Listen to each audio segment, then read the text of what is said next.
7, Televisión Internacional, presenta Estudios de las Profecías Bíblicas, revelando las profecías para el tiempo del fin, a la luz de las Sagradas Escrituras y los escritos de la hermana Elena G. de White. Holan 7 Internacional, sanando, educando y reconciliando. Bienvenido a cada uno de ustedes, bienvenido a los estudios bíblicos de la profecía del libro de Efesios. Amén. Y como siempre nos acompaña el hermano Sebastián. ¿Cómo está usted? Gracias a Dios, bien hermana. ¿Usted cómo está? ¿Cómo le ha ido? Muy ¿Qué bien, tal gracias. hermanos allá en la distancia? Dios me los bendiga, un placer tenerlos. Y ahora vamos a estudiar, con la segundo capítulo, el segundo lección del libro de Efesios. Y vamos a hacer un pequeño recordatorio de lo que estudiamos la semana pasada. En la semana pasada aprendimos que la voluntad de Dios para con nosotros es que nosotros seamos santificados y que la santificación viene por medio de Él. Por eso es que Él murió en la cruz para que nosotros fuéramos santos, para que nosotros nos santificáramos en su nombre. Y aprendimos también de que el hermano Pablo mandó esta carta al pueblo, a la iglesia de Efeso, por lo que fue una carta bien recibida y además con mucho interés para cada uno de ellos. También estuvimos aprendiendo de qué tan abundante qué era lo que el Señor había prometido suplir todas nuestras necesidades. Y además aprendimos cuál es el efecto de la gracia de Dios para con nosotros. Que nosotros estamos predestinados para algo. Así es que nosotros estamos predestinados para servir al Señor. Si eso es lo que nosotros escogemos. Y además, la lección de ahora va a ser mucho más interesante, puesto que se trata ahora del propósito que Dios se tiene para con nosotros. Y sabemos que los propósitos de Dios son eternos, por lo tanto, no es un propósito a corto plazo ni a largo plazo, es eterno, para siempre. Si es que, hermano Sebastián, ¿qué tan preparado venimos hoy? Como siempre, ¿verdad? Vamos a ver en qué podemos ayudaros este día, dependiendo la difícil pregunta que tenga, ¿sabes? Bueno, sabemos que el hermano Sebastián siempre estudia, así es que siempre nos saca de dudas. Para usted, ¿qué es lo que entiende? ¿Cuál es el propósito de Dios para nosotros, hermanos? Muy bien, no sin antes recordar un poquito que en el plan de Dios, el propósito de Él es redimir al hombre por medio de la gracia de Dios. No es que nosotros pongamos algo para poderlo ayudar, no. Dios tiene planes buenos y leíamos la semana pasada en Efesios 2:6, decía que Dios nos hace a nosotros ya en el cielo, formando parte de Él. Dice el versículo 6, y juntamente nos resucitó y asimismo nos hizo sentar en los cielos con Cristo Jesús. Ya es un hecho, según como ve las cosas Dios. Pero la gracia de Dios tonifica nuestro áspero corazón y nos impulsa a aceptar su llamado. Nos anima. Ahora vamos a ver concerniente a la pregunta que continúa del versículo 7, según el capítulo 1 del libro de los Efesios. Dice el versículo 7, en el cual tenemos redención por su sangre, la remisión de pecado por la riqueza de su gracia. No hay ni un tipo de penitencia que el ser humano tenga que poner, para nada. Es la gracia de Dios que abate la gloria de Dios en el polvo, dice un pensamiento, tomando al humano donde se encuentra y poderlo rescatar. La cita no va así, pero tiene una entrada como yo la mencioné, ¿no? Pero a mí me debe de dar seguridad lo que otros pasajes digan. Por ejemplo, San Juan 10, 17 y el 18 dice lo siguiente: por eso me ama el Padre, porque yo pongo mi vida para volverla a tomar. Nadie me la quita, mas yo la pongo de mí mismo. Tengo poder para ponerla y tengo poder para volverla a tomar. Este mandamiento recibí de mi Padre. En el plan de la salvación, todo es posible a la manera que Dios piensa y diseña las cosas. Y veamos un versículo más de San Juan 1, versículo 4 y el 5. Vamos a ver qué dice la palabra de Dios ahí. Bien claro, dice el versículo 4 y el 5. En él estaba la vida, y la vida era la luz de los hombres. Y la luz en las tinieblas resplandece, mas las tinieblas no comprendieron. O sea que provisión de Dios siempre hay bastante. El problema es el estado en que nosotros nos encontremos, y tendríamos que decirle al Señor, como dijera aquel hombre que registra Marcos 9: Señor, ayúdame en mi estado de incredulidad. Jesús había dicho, todo el que cree le es posible. Sin embargo, es Marcos 9, 23. Entonces, nosotros debemos de entender bien que el plan de Dios es que todos seamos salvos. Toda criatura que Dios ha puesto en este mundo, no importa en qué parte del globo terrestre, a todos nos quiere redimir Dios. Y pasó esa gran pena, ese dolor en la cruz del Calvario. Así es.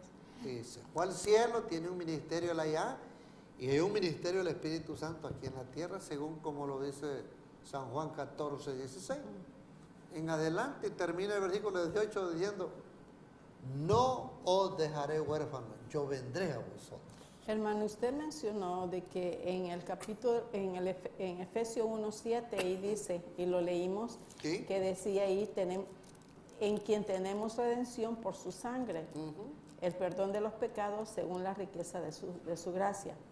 Eso significa que nosotros somos redimidos, comprados por medio de Cristo. Su sangre, no con plata ni oro, sino que por medio de su sangre. Sí, o sea, que su muerte vino a rescatar.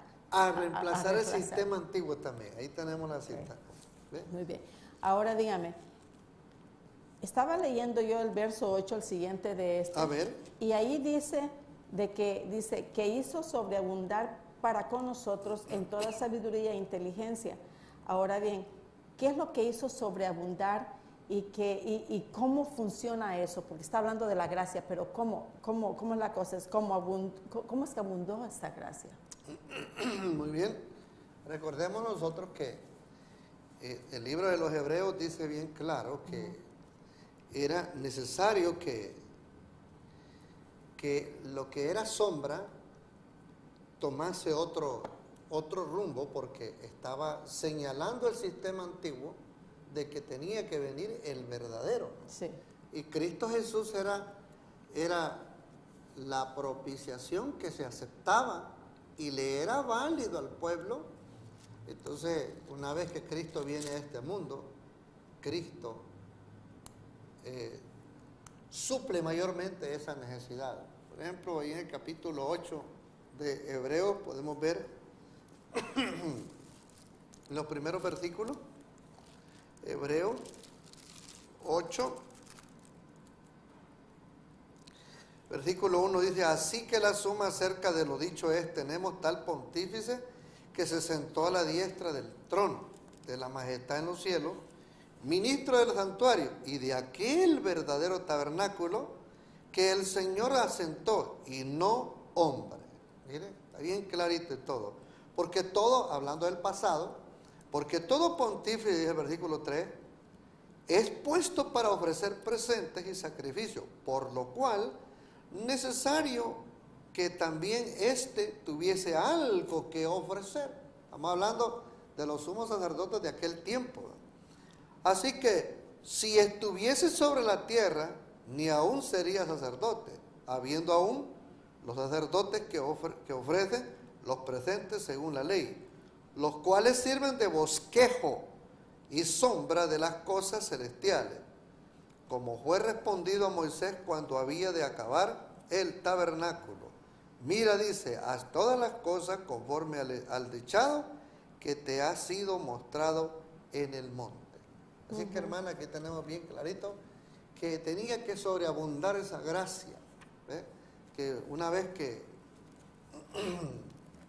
la historia demuestra que el pueblo ya debía, aún los mismos ministros o sacerdotes, ya consideraban o tenían aquello ya como una rutina, ya estaban cansados de todo, y por eso es que hemos estudiado que Galatas 4:24 dice que el tiempo tenía que cumplirse y venir al esperado, el deseado de toda la gente. Estaba leyendo todo el capítulo de Efesios 1 y me llamó mucho la atención en el 9. Muy que bien. dice, dándonos a conocer el misterio de su voluntad según su beneplácito, el cual se había propuesto en sí mismo. ¿A qué misterio se refiere aquí, hermano? Bien, yo quisiera primero pasar una cita anterior que está en Hechos capítulo 4, Okay. versos 13 al 14. 4, 13 al 14. En la pregunta anterior dice bien claro. Hechos 4, 13 al 14. Entonces, viendo la constancia de Pedro y de Juan, sabido que eran hombres sin letra e ignorantes, se maravillaban y les conocían que habían estado con Jesús. Y viendo al hombre que había sido sanado, que estaba con ellos, no podían decir nada en contra. Versículo 16, diciendo, ¿qué haremos o qué hemos de hacer a estos hombres? Porque de cierto señal manifiesta ha sido hecha por ellos, notoria a todos los que moran en Jerusalén, y no la podemos negar. La participación divina en todo aquel que es invitado para formar parte en la causa de Dios, no será dejado sin recompensa todo esfuerzo que el hombre deposite con buena voluntad para servir a Dios. Y aquí podemos ver el fruto de estos primeros hombres que Cristo Jesús cimentara en la base de Cristo Jesús como la roca. Entonces, ahí nosotros podemos ver la gracia de Dios y el propósito, porque cuando ellos ya están obrando ahí todo, el maestro ya se ha ido. Sí. Ya no está. Ya no está. Ahora volvamos entonces a considerar el versículo 9, como usted me decía. Si vemos tantito, por ejemplo, el versículo 9 del libro de Efesios 1. Efesios 1:9 dice, dándonos a conocer el misterio de su voluntad, según su beneplácito, el cual se había propuesto en sí mismo. Dios tiene un benévolo deseo de obrar en el corazón de todo ser humano, ¿verdad? Pero jamás Dios violentará la conciencia individual de las personas. Dios es cauteloso, Dios es prudente, es temeroso de interrumpir la dignidad del hombre. Las cosas que Dios hace para salvar al hombre o para llamarle la atención, a interesarlo, Dios no obliga a nadie, lo hace por amor. Veamos qué nos dice San Mateo 15:21 en adelante. Por eso el Señor nos dio el libre albedrío, ¿verdad? Así para que fuéramos todos voluntarios. Mateos capítulo 15, vamos a ver qué dice el versículo 21 en adelante. Mateo 15, 21 en adelante. Saliendo Jesús de allí, se fue a la parte de Tiro y de Sidón. Y he aquí una mujer cananea que había salido de aquellos términos, clamaba diciéndole, Señor, Hijo de David, ten misericordia de mí. Mi hija es malamente atormentada del demonio. veamos cómo Cristo se comporta. Y póngale cuidado, póngale el ojo. Mas él no le respondió palabra, punto. Entonces, llegando sus discípulos, le rogaron diciendo: despáchala, pues da voces tras nosotros.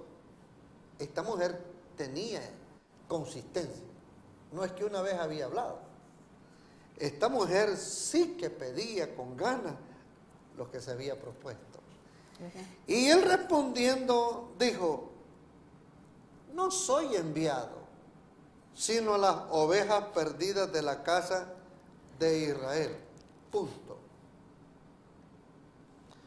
Entonces ella vino y le adoró diciendo: Señor, socórreme.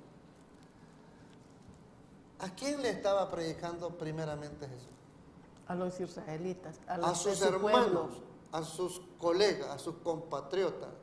Se deshacía por dentro Cristo Jesús, y hasta cierto momento Jesús mostraba ahí, vamos a ponerlo entre comillas, aunque se deshacía por dentro, de querer saciar la necesidad de esta mujer, pero estaba permitiendo que sola aquella mujer, por el toque del Espíritu Santo, enviara un mensaje a quienes Jesús quería despertarlos e interesarlos.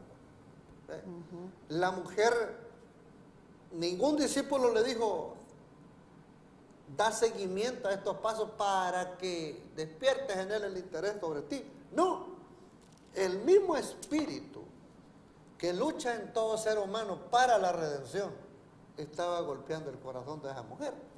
Veamos lo que sigue diciendo. El versículo 25. No, 26 ahora. Y respondiendo él dijo: no es bien tomar el pan de los hijos y echarlo a los perrillos. Ustedes, Jesús no estaba solo, ahí había más gente. Y esta mujer pareciera ser que estaba recibiendo vez tras vez rechazo o revés tras revés. Sin embargo, Jesús quiere despertar las mentes entenebrecidas, decirle: ¿cuánto se priva este hombre, como queriendo decir, ¿no?, de no beneficiar a una persona que con tanto ahínco le suplica, le llora, le implora? Y ella dijo: sí, Señor, versículo 27, mas los perrillos comen de las migajas que caen de la mesa de sus señores. ¿Qué dice el versículo 28? Entonces, no le quedó otra cosa, otro remedio a Jesús. Entonces, respondiendo Jesús dijo: oh mujer, le dijo, grande es tu fe.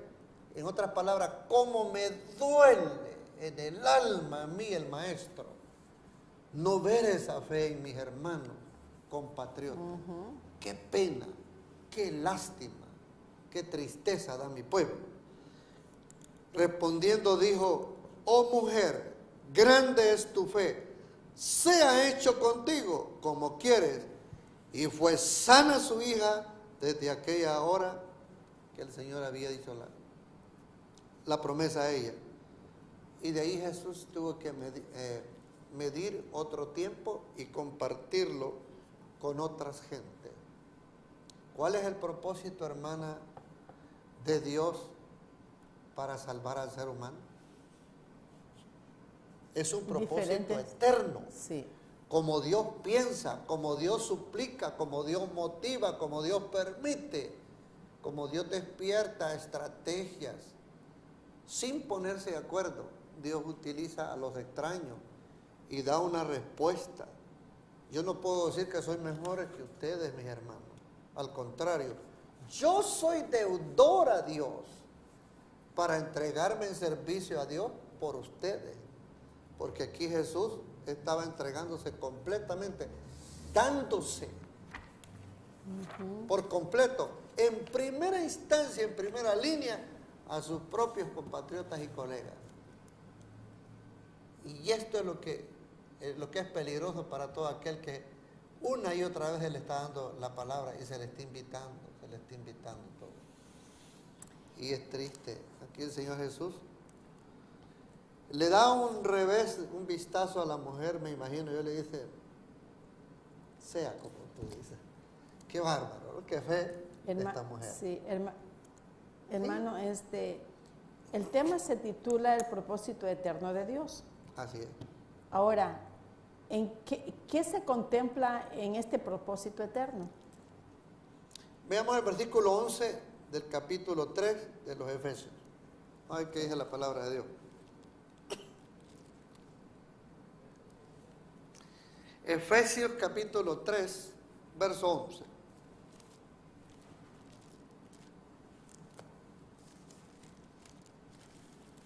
¿Ok? Conforme al propósito eterno que hizo en Cristo Jesús nuestro Señor. Ahí está el plan diseñado.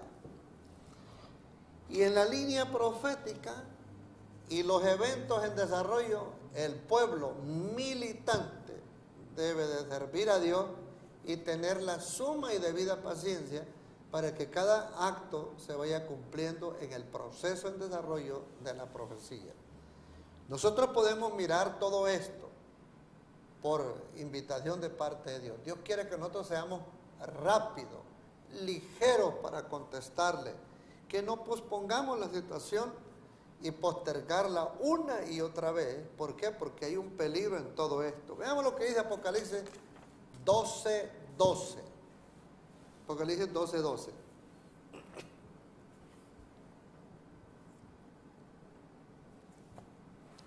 Apocalipsis 12. Por lo cual alegraos cielos y los que moráis en los cielos, ay de los moradores de la tierra y del mar, porque el diablo ha descendido a vosotros con grande ira. ¿Es el hombre el que sabe que le queda poco tiempo? No, el diablo sí sabe que a él le queda poco tiempo, sabiendo que tiene poco tiempo y por eso se entrega a trabajar él 24 horas, 7 días a la semana. No descanso. Él no descansa. El problema es que nosotros, como fuimos tocados en el Edén por el enemigo, nos distorsionó la mente. Y ese es el problema de la iglesia. Como dice Apocalipsis 3, que el problema de la iglesia es un estado de adormecimiento. Sí. Y el sueño llega a dopar, hermano. Así es. Deambula la persona, no puede despertar. Y a veces hay que guiarlo de la mano a una persona hasta que se ubique bien en su estado normal. Quiero leer una nota que está aquí que dice: tanto las escrituras como la experiencia humana hablan de la relación de un propósito divino. Dios no creó el mundo en vano, y aunque por el momento sus planes sean estorbados, su propósito finalmente triunfará.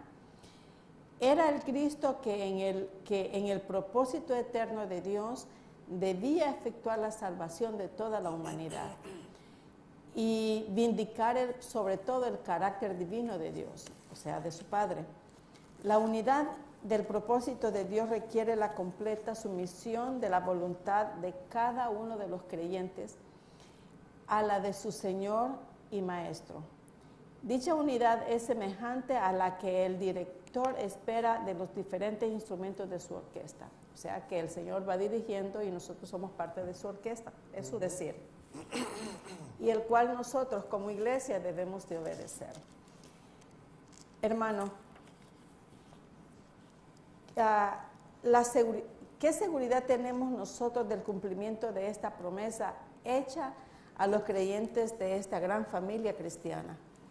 Muy bien, nosotros podemos considerar el versículo 11 del capítulo 1 de Efesios. Veamos qué nos dice él y nosotros prestemos atención a la enseñanza.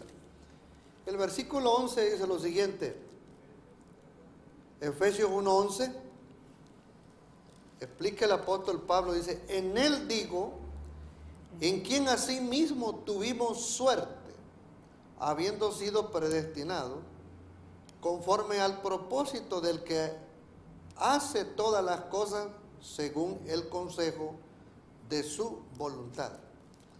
La semana pasada nosotros dijimos que no es el sentido de la predestinación, de que sí, Dios quiso a uno salvar y a otros condenar. No, no es así.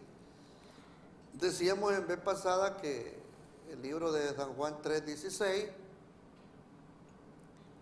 en adelante explica bien claro el propósito de Dios de entregar a su Hijo para que todo el mundo sea salvo por él.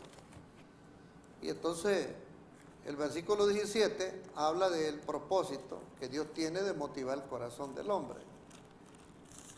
Y no es la intención de Dios de condenar al mundo. Dice que versículo 17 dice que Dios no envió a su Hijo para condenar al mundo, sino que el mundo sea salvo por el Hijo. Y entonces leemos el versículo 18, por ejemplo, de San Juan 3. San Juan 3, en el verso 18 nos dice el Señor: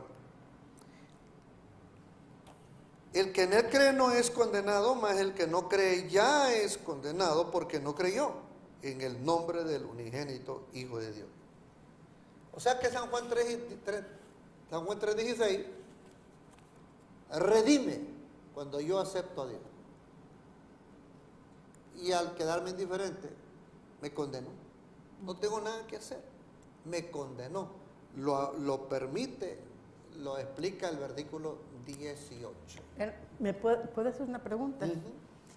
Cuando usted dice lo condenó, ¿no estábamos ya condenados?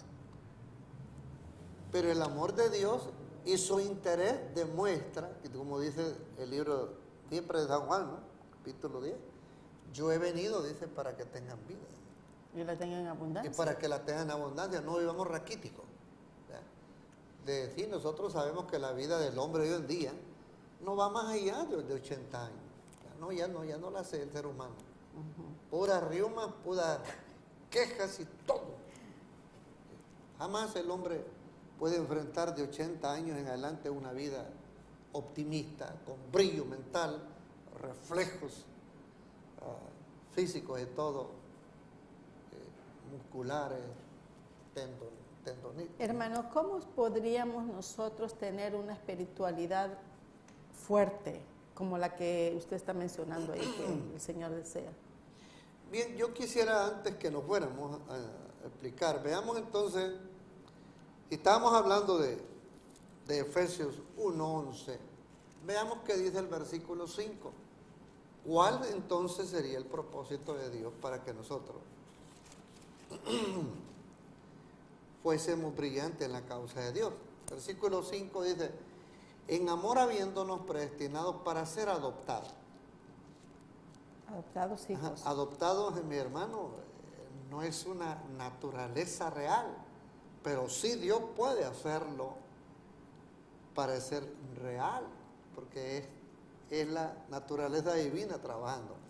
Adoptados hijos suyos por medio de Jesucristo, según el puro afecto de su voluntad. Esta es la parte que me llama de impresión, cómo Dios motiva al hombre para que trabaje para él. Si el diablo los había atropellado, los había insultado, porque el diablo insta a los hombres a pecar, y una vez que hemos pecado, fallado, nos cae la cara de vergüenza con nuestros amigos, nuestros vecinos, y somos hasta ridiculizados a veces cuando el hombre ha caído, ¿no? Y no hay un deseo de parte del diablo de redimir al hombre, de levantarlo de donde él lo hizo caer. No, al contrario, es burlarse de él. Y Dios no trabaja así.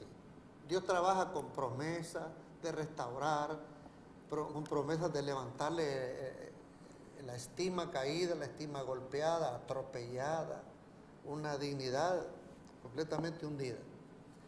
Tanto así que en esa promesa, por el amor de Dios, me dice a mí en San Juan 12:26, que si yo me incorporo a Él, debo tener seguridad de que donde yo veo a Cristo Jesús hoy en día, un día Dios me va a llevar a mí a participar. San Juan 12:26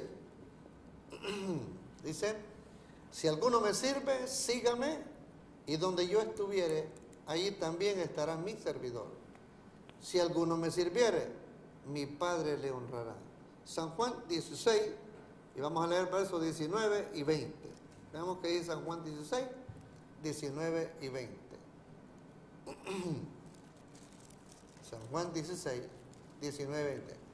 Jesús conoció que querían preguntarle y les dijo: ¿preguntáis entre vosotros acerca de esto que dije? Todavía un poco y no me veréis, y de nuevo un poco y me veréis. Versículo 20. Versículo 20 dice lo siguiente: de cierto os digo, que vosotros lloraréis y lamentaréis, y el mundo se alegrará. Pero aunque vosotros estéis tristes, vuestra tristeza se convertirá en gozo.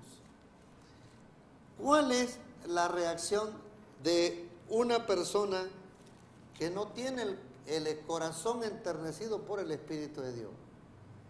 Busca y refleja cualquier síntoma para que el cristiano caiga, y una vez que el cristiano tropieza, el mundo se burla.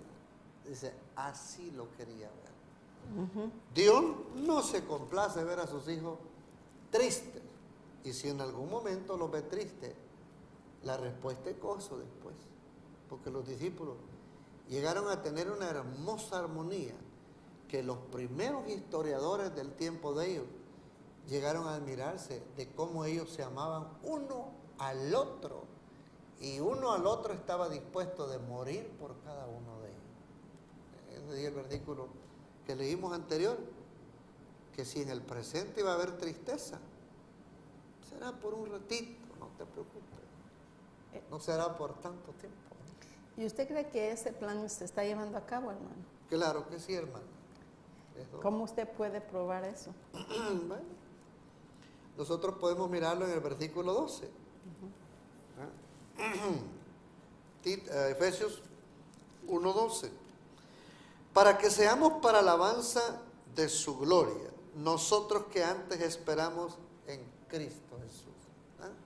Nosotros debemos de unirnos a Él, trabajar por Él, gozarnos, y podemos ver una respuesta hermosa que nos da el versículo 13 de capítulo 2 del libro de Tito.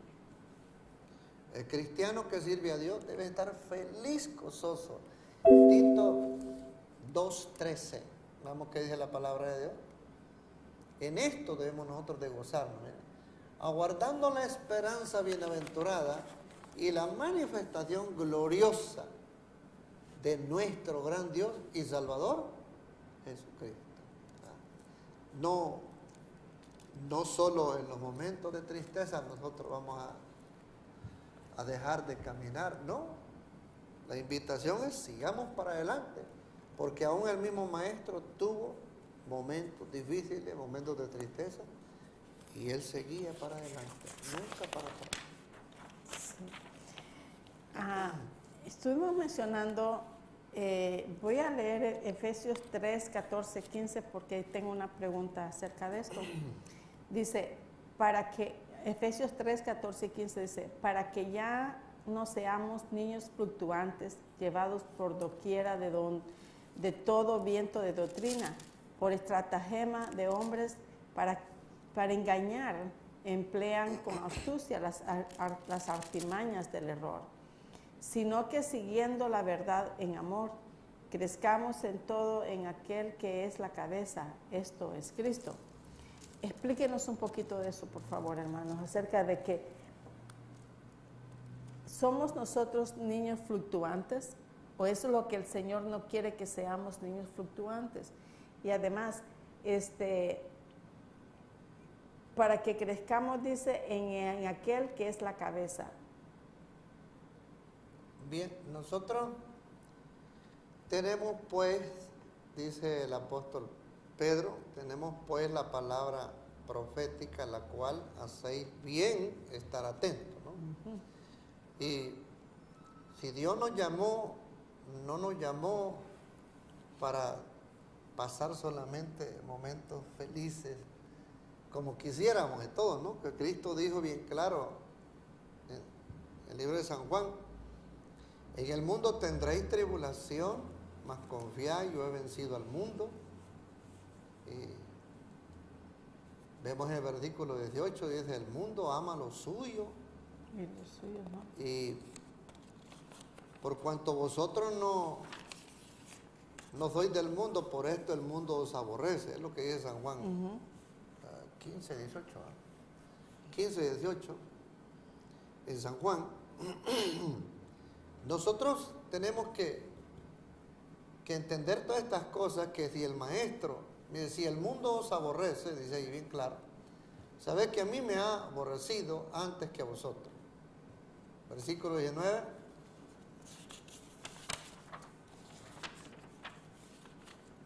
Si fueras del mundo, el mundo amaría lo suyo. Pero porque no soy del mundo, antes yo os elegí del mundo. Por eso el mundo os aborrece. De Cristo Jesús estaba escrito que lo único que iba a recibir él iba a ser odio, desprecio y rechazo. ¿Ya? Entonces, si Cristo es la cabeza y Él nos ha dejado suficientes ejemplos de todo, siguió siendo el árbol principal, dijo Cristo, ¿qué nos harán de la rama? Entonces nosotros debemos de llevar el gozo de vivir la parte celestial, como dice Efesios 2:6. Vivir ese gozo entre hermanos. A tomar el deber, la responsabilidad de compartirle a otros el ministerio de la palabra, para que otros, por medio de su espíritu, sean ayudados y atiendan ellos al llamado de Dios. Pero nunca sintieron nosotros desanimados. Y esta mañana, estando con un compañero de trabajo que llegó por ahí, no teniendo yo una literatura para poderle compartir una segunda lección que yo estudio 2 lecciones y sus notas también. Quise compartir con él las notas que da el espíritu de profecía. Y le digo yo a él: yo quisiera compartir con usted, le digo yo, estas notas que hablan del pueblo de Dios que ha de vivir en el tiempo del fin. Porque él me dijo que tenía que esperar 2 horas a su patrón. Lo consideró. Mientras yo andaba trabajando un ratito, al ratito me lo trajo de regreso. Yo no debo estar prejuiciado. Quien manda en los corazones de los seres humanos es el Espíritu de Dios. Y yo debo de orar. Yo oré por él al principio: Señor, tu obra puede ser hecha en el corazón de él si tú lo tocas. Tú conoces su familia, lo amas, moriste por él, yo estoy cumpliendo con mi deber. Se acercó amablemente y me dio la gracia. Leí un poco. Así es que lo demás se lo damos a Dios. Se llama el Espíritu Santo. Sí, sí. Yo sé que usted ya habló acerca de esto, pero el Efesios 1:11 me llamó mucho la atención y dice, porque dice: en él asimismo tuvimos herencia. Hablemos de esa herencia, hermano, por favor. Explíquenos bien lo de la herencia. ¿A qué herencia se refiere aquí Pablo? Bien, en el versículo 11 sí. Nosotros hemos hablado en el pasado de que Dios, por ejemplo, en el Salmo, hay un Salmo que dice: juntadme a aquellos que hicieron conmigo pacto, dice un Salmo. Parece que es el versículo 5, pero no recuerdo el capítulo. El versículo 5, versículo 6 por ahí. Nosotros, nuestra meta es la vida eterna. Y todo el que ve un programa cristiano y todo, no le entra la idea porque cree que no merece, o no merecemos nosotros la vida eterna. Pero Dios promete en San Juan 14, 1 al 3, no se turbe vuestro corazón, dice, creéis en Dios, creed también en mí, en la casa de mi Padre. Muchas moradas hay, si no fuera así os lo dijera de otra manera. Voy pues a preparar un lugar para vosotros, y si me fuere y preparare un lugar para vosotros, vendré y os tomaré conmigo mismo, para que donde yo estoy, vosotros también estéis. Ahí está la promesa hermosa de la despedida de Cristo Jesús y todo. Entonces, esta herencia está esperando a la humanidad que haga acto de respuesta a la invitación que Dios hace. Y esa es la herencia para nosotros. Una promesa que Dios está haciendo como herencia de llevarnos de un mundo de lucha. Tinieblas, de lucha, a una vida eterna. Sí, de paz, tranquilidad. Sí.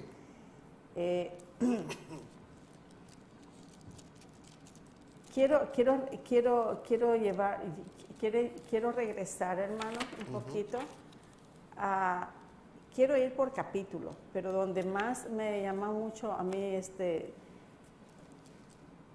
aquí está hablando en Efesios 1:8, dice que hizo sobreabundar para nosotros en toda sabiduría e inteligencia, que superabundantemente derramó sobre nosotros, que hizo desbordar sobre nosotros. Okay. ¿Qué es lo que hizo desbordar? Porque muchas personas cuando escucha eso piensa, más que todo, beneficios económicos. Aquí como dice, mire, que hizo sobreabundar para con nosotros en toda sabiduría e inteligencia. Sabiduría para tener un triunfo en la vida. Pero ¿a qué sabiduría y a qué inteligencia se está refiriendo aquí? Bueno, recordemos una cosa, que el propósito de Dios es que nosotros, como dice San Juan 17:5, el propósito de Dios para nosotros es que nosotros conozcamos a Dios bien, en un fondo espiritual, para nuestro bien, y entendamos el plan de la salvación de Dios.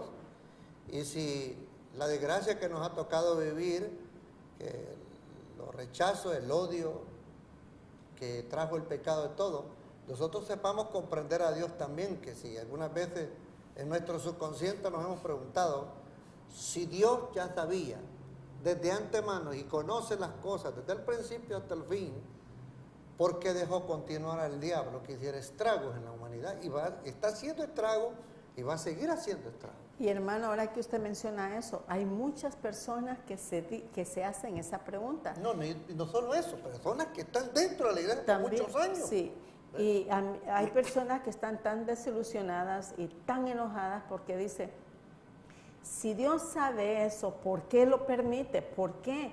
Nos afecta a nosotros, nos afecta a la humanidad, le afecta a mis hijos. ¿Qué usted podría decirles a estas personas? Es más, de eso que estaba usted diciendo todo, yo decía dentro de la iglesia. Cuando el cristiano camina por muchos años en la iglesia y oye predicaciones bonitas, hermosas, de que al desarrollo de los eventos Cristo está viniendo. Inmediatamente Cristo ya está viniendo por los eventos que nosotros conocemos de todo. Pero cuando en realidad no se ven esos cambios inmediatamente como se expone, pareciera ser que hubiese una reacción irritante interna en el corazón. Por eso Cristo dijo todo, el espíritu a la verdad está presto, mas la carne inmediatamente se enferma. Entonces nosotros debemos tener cuidadosos y de no llegarnos a tener un espíritu de amargura. Cuidado con el espíritu de amargura, porque en el plan de Dios de que usted siga con vida y yo siga con vida, no quiere usted apresurar los hechos de Dios. La única manera como podemos apurar la venida de Dios es pronunciándonos a predicar el Evangelio, como decía Tito 2:13, apresurando la segunda venida. Mas sin embargo nosotros, con nuestro vivir, tenemos nosotros que ir deshaciendo las obras malas que están en nosotros, rejuveneciendo el hombre interno, y aunque ya estemos nosotros a punto de dormir, pero iremos sellados por el Espíritu de Dios, con espera de que Dios no nos va a avergonzar en aquel día. Y yo cité Hechos 4 y dije que leyéramos el versículo 13 y 14, pero hoy vamos a ver el versículo 16. Hechos 4, 16, concerniente a lo que estábamos hablando de el versículo 8. El 16 dice, diciendo, ¿qué haremos con estos hombres? Porque de cierto señal manifiesta ha sido hecha por ellos, notorias a todos los que moran en Jerusalén, y no lo podemos negar. Ahora veamos el versículo 12. ¿Qué dice el versículo 12? Ahora nada más demos un regreso. Un regreso, sí. Y en ningún otro hay salvación, porque no hay otro nombre debajo del cielo dado a los hombres en quien podamos ser salvos. A veces nosotros tenemos tanto apuro para irnos para el cielo, que quisiéramos pegarle de grito, bueno, ¿y qué pasa contigo, Señor? No te apuras, de tiempo te estoy esperando. Y la Biblia dice todo. Mis pensamientos, dice Dios, no son tus pensamientos. Tus pensamientos no son los míos. La manera tuya de ver el tiempo, para ti un año, para mí es un día. Es un día, sí. Así ve las cosas Dios y todo, y nosotros podemos entrar en un desespero, y es así como vemos a muchas personas que se lanzan de nuevo al mundo y se vuelven como la puerca bañada a volverse a revolcar en el cielo. Así como los cerdos. Sí, estando lavados en agua limpia, entonces, porque tal vez se les va a echar a dormir ya de todo en su lugar y todo, no, dice, yo quiero ir de nuevo para ahí, me voy a llevar, y de paso te voy a dar un pasón a ti, te voy a lavar la ropa, y se da cuenta uno cuando un cerdo le embarra, ¿no? Entonces, ese es el espíritu que está entrando a menudo hoy en día en las iglesias. Y quiero yo confrontarlo con un texto bíblico. Isaías 22, versículo 12 en adelante.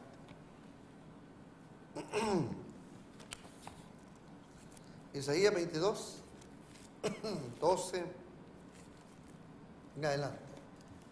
Por tanto, el Señor Jehová de los ejércitos llamó en este día a llanto y a endechas, a repararse el cabello y a vestir cilicio. Versículo 13. Y aquí, fíjate bien, estando en tristeza el pueblo de Dios, Dios lo llama a meditar los eventos que han pasado, lo que están padeciendo, y los invita a Dios a buscar a Dios, porque eso es lo que les había pasado, se habían descuidado. Y aquí dice, gozo y alegría, en otras palabras, indiferencia. Que llame el pastor, que llame el anciano, que llame el diácono, me importa a mí. Y aquí gozo y alegría, matando vacas y degollando ovejas, comiendo carne y bebiendo vino, diciendo, al fin y al cabo, comamos y bebamos, porque mañana moriremos. Y este asunto, ¿para qué ponerle tanto interés ya? Sí. Ese espíritu no lo perdona Dios. Mire lo que dice el versículo que viene, 14. Esto fue revelado, dice el profeta, a mis oídos de parte de Jehová de los ejércitos, que este pecado no os será perdonado hasta que muráis, dice el Señor Jehová de los ejércitos. Así es que mi amigo, mi hermano, ¿quién soy yo para castigarlo con un regaño a usted? No, yo le puedo decir que le ofrezco mis oraciones. Si usted está pasando dificultades, ya somos dos, ya somos tres, seremos muchos, ¿verdad? Sí. Pero la palabra de Dios dice bien claro, sobrellevar las cargas los unos con los otros. Ahora que dice eso, explíquenos por favor, hermano, ¿cuál fue el propósito de Dios de constituir a apóstoles, profetas, evangelistas, pastores y maestros? Bien. Aunque cada uno de ellos ya sabemos que son dones, ¿no? Exactamente, yo le iba a llevar al libro de los Efesios. Okay. Pero en realidad, nosotros a veces queremos que el pastor, solo él, cargue con toda la carga. Sí. Es un hombre, es un ser que se cansa, no dará abasto. El pastor, yo siempre he dicho, tiene que delegar trabajo a sus colegas los ancianos, a los diáconos. Oiga, hermano, al etíope, ¿quién lo bautizó? Felipe. Un apóstol del Señor. Un diácono del Señor. Sí, un diácono. Lo bautizó. Entonces, mientras el ministro no delegue, no le dé confianza de trabajo ministerial al anciano, el ministro va a reventar. Va a reventar, porque el trabajo mucha carga. Es bastante el trabajo. Mucha carga, sí. No leímos nosotros en vez pasada que Jesús le dijo a los discípulos, lleva el barquito por ahí, le dijo todo, y vamos al otro lado, le dijo, para que descansemos. Ustedes están bien cansados también. Y es más, le agrega el texto ahí todo, dice, porque no tenían tiempo ni para comer. Miren cómo se pone la cosa de cargar. Entonces, el propósito de dar los dones de Dios es para ministrarlos en la iglesia y en la obra que tenemos que hacer con los demás. Para desarrollarlos. Sí, aquí, desarrollarlos de todo. Dice, tanto las escrituras como la experiencia humana hablan de la realización de un propósito divino. Dios no creó el mundo en vano, y aunque por el momento sus planes sean, ya lo había yo leído, pero me llama mucho la atención de que el Señor en su gran sabiduría sabía de que un ministro iba a tener mucho trabajo. Okay. Yo recuerdo, hermano, que cuando el profeta Samuel murió, antes de morir le dijo al profeta que se iba a quedar en su lugar, no me acuerdo cuál fue su nombre, que le dijo, dile a David que Dios ha hecho que ser rey sea difícil. Así hoy en día, Dios dice de que ser un dirigente de iglesia, un pastor de iglesia no es fácil. Por eso es que ahora usted menciona también, por eso el Señor menciona aquí todos estos dones que a nosotros nos ha dado a diferentes personas, cada uno de estos dones, y hay que saberlo reconocer. ¿Qué dones tengo yo? ¿Qué dones tiene mi amigo? ¿Qué dones tiene mi hermano para poder ayudar aquí en la iglesia y que sea una bendición no solamente para la iglesia, sino que también para el pastor? Y si un hermano no está ocupado trabajando en la causa de Dios y se le dieron dones a la iglesia para que sean una bendición, y si entendemos nosotros que mente ociosa es taller de quién, de Satanás. Este hermano, si no se le pone a trabajar, si no se le ayuda a descubrir su don que le fue dado para bendición, ¿en qué se va a convertir él? En una maldición. Sí. Y entonces un tropezadero y un jalón, no para adelante, sino que para atrás a la obra de Dios. Sí, porque este es el propósito del diablo, poner traba tras traba. Acordémonos que si el Señor tiene un propósito bueno para nosotros, es para avanzar. Satanás tiene un propósito malo y destructivo para cada uno de nosotros. Por lo tanto, que nosotros debemos de saber identificar de dónde viene ese propósito y de dónde vienen esas intenciones que a veces nosotros que tenemos, sean buenas o sean malas. El hermano Sebastián dijo algo bien interesante, de que nosotros el Señor ha dado todos estos dones para beneficio de la iglesia, no solamente del pastor. Así es que, queridos hermanos, meditemos en eso y nos miremos y nos veamos en las próximas. Hasta luego. Amén. Dios le bendiga. OLAM 7, Televisión Internacional, presenta Estudios de las Profecías Bíblicas, revelando las profecías para el tiempo del fin, a la luz de las Sagradas Escrituras y los escritos de la hermana Elena G. de White. OLAM 7 Internacional, sanando, educando y reconciliando.